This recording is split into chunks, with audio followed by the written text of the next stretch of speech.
বাক্সা ব্রাত্য নাট্যজনের অন্তরঙ্গ নাট্যমেলায় এসে আপনার কেমন লেগেছে যদি একটু জানান। আমরা মিউনাস থেকে এসেছি, আমাদের কলকাতারই দল।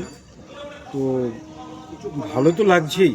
আর প্রথম কথা হচ্ছে এই যে জায়গাটায় আমরা এসেছি, চৌধুরী বাড়ি, তো এটার মধ্যে তো হিস্টোরিক্যাল ব্যাপার অনেক কিছুই জড়িয়ে আছে।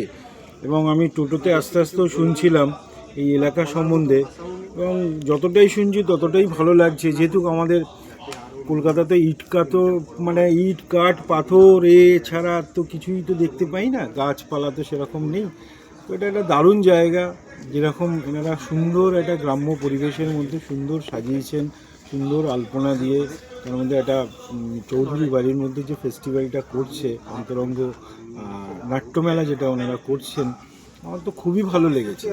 এবং আশা করি আগামী দিন এই অনুষ্ঠানটা আরও, নাট্যমেলাটা আরও বড়োভাবে হোক এবং আরও লোকের সমাগম হোক। একটু প্রচারের অভাব আছে, সেই প্রচারটা করলে আমার মনে হয় আরও দূর দূরান্তর থেকে লোক আসবে এবং এই এলাকার পরিচিতি হবে এবং নাট্যদলের পরিচিতি হবে। আমাদের বাক্সা ব্রাত্য যে নাট্যজন, তাদেরও পরিচয় হবে এবং তাদের দলের যে ছেলেমেয়েরা আছেন, কলাকুশলীরা আছেন, সবাই দেখলাম বাচ্চা থেকে বড় পর্যন্ত বেশ মিলেমিশে খুব অন্তরঙ্গভাবে, দারুণভাবে আমাদের হেল্প করেছে। এবং তারাও আপ্রাণ চেষ্টা করছে, আমরা যারা কলকাতার থেকে এসেছি এবং আরও যারা বাইরে দূরের থেকে এসছে, খুব সহযোগিতা করছে। আমার খুব টোটাল ব্যাপারটাই খুব ভালো লাগলো দেখে।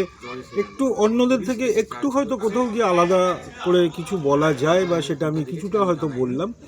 আগামী দিন এরকম নাট্যমেলা হলে, এই বাক্সা ব্রাত্য নাট্যজনের নাট্যমেলা হলে সবার কাছে অনুরোধ রইল, আগামী দিন এরকম নাট্যমেলা হলে আপনারা সবাই আসুন।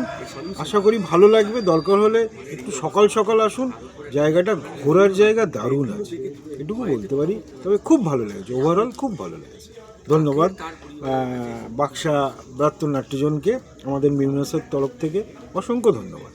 Thank you sir, thank you.